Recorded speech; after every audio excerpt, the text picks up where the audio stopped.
Woman's privilege to change your mind. I usually wore my hair down because it was long in those days, and the little dress I wore was a silk dress, and we were working at the carnival at night where the guys were all in parkas, and I'm in a little silk dress, and they say action, hello, and you just relax and do it. I think the glasses were very instrumental. Mr. Hitchcock, I still say Mr. Hitchcock.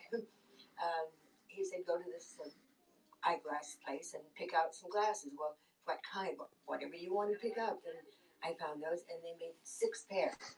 They made 2 with a very, very, very thick lens. They were so thick I could not see the blur of my hand in front of my face. So basically, I did the picture blind, and Robert Walker, who was just brilliant, he wore thick glasses. And so on this film, I wore thick glasses, and he didn't. So he said, well, it's the blind leading the blind. And then we had 2 pairs that were medium lenses, and I never saw those, and 2 pairs that were just kind of clear glass for long shots.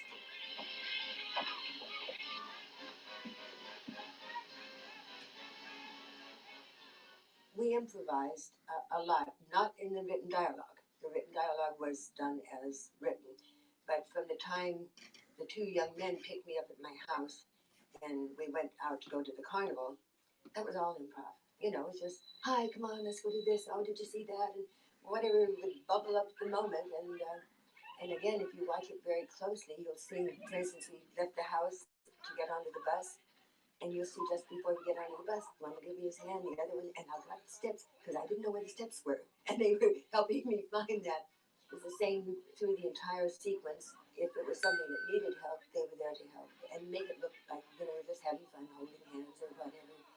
Same thing happened. I think I came out of a close-up and ran toward the carousel, not being able to see the carousel and having to jump onto the moving carousel. That one was tricky, but they helped and I needed.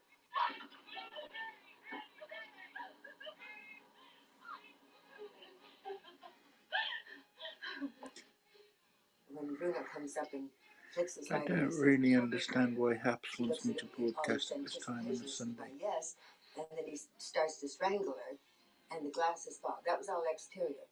But then we went, probably a week later, onto the stage at Warner Brothers, and on an empty sound stage, Mr. Hitchcock had this big, round, kind of concave mirror type of thing, and it was on the floor.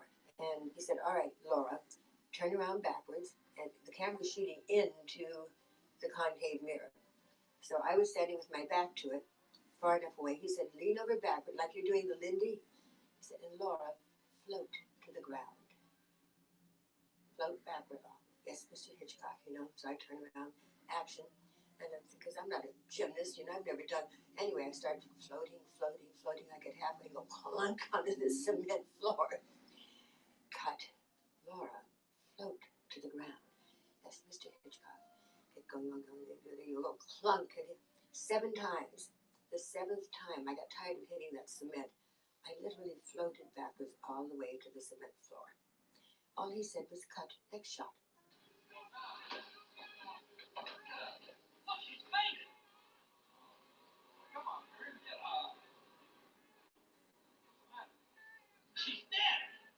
I must say I was a little disappointed. It didn't change my career.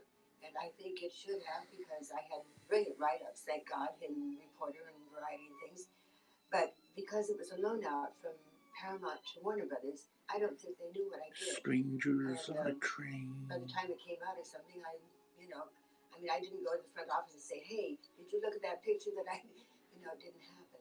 I remember the first thing that I did after shooting the film, I went as a contract player. I went back and they had me holding up color swatches so the camera crew could test color.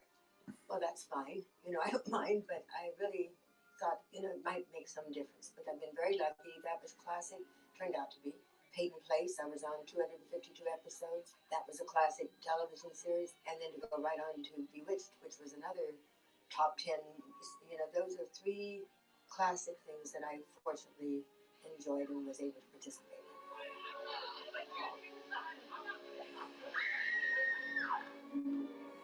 What's your name, Mary?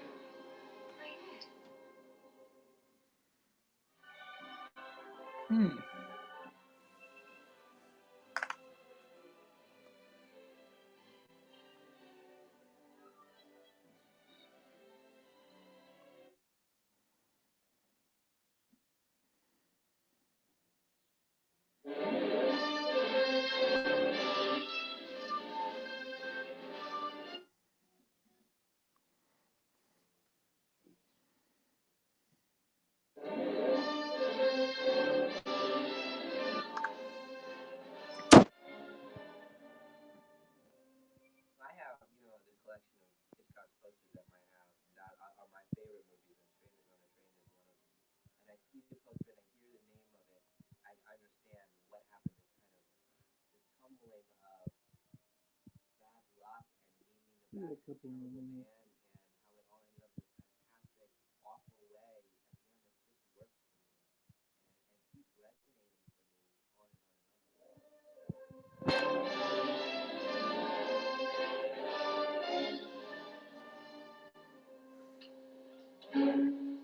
Excuse me.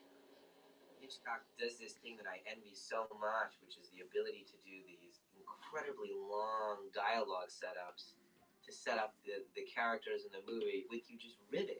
And I think that Bruno kind of going, I beg your pardon. Aren't you Guy Haynes? and this kind of, innocuous guy looks up, and says, yeah, and then he just starts spewing. And it's funny because I had a particularly personal Give it to reaction 10 because minutes. a lot of people have come up, when they come up to me on the street, Okay, they be do on that kind of 7. thing where they come up and they say, aren't you? And then you say, yeah, and then you think that that's where it ends, but they know everything about you. And then you realize that their introduction was faked, which is scary. That somebody knows so much about you, and it's so eerily odd, and he's so forceful, but in a kind of an entertaining way. And he gets all this information and everything about the main character, and meanwhile setting up the main plot of this, which is, that you have a problem and I have an answer. Two fellows meet accidentally, like you and me. Each one has somebody that he'd like to get rid of. So, they swap murders. Swap murders? Each fellow does the other fellow's murder, then there's nothing to connect them. Each one has murdered a total stranger. Like, you do my murder, I do yours. We're coming into my station. For example, your wife, my father. This idea of your latent dark wishes that you do not allow to come to the surface in this movie is about someone saying, I know what you're thinking, and I'll do it. Let's do it.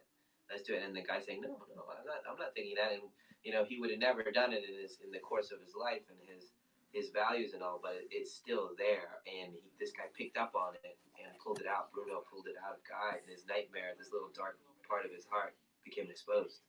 Now, you think my theory's okay, Guy? You like it? Sure, Bruce, sure. They're all okay.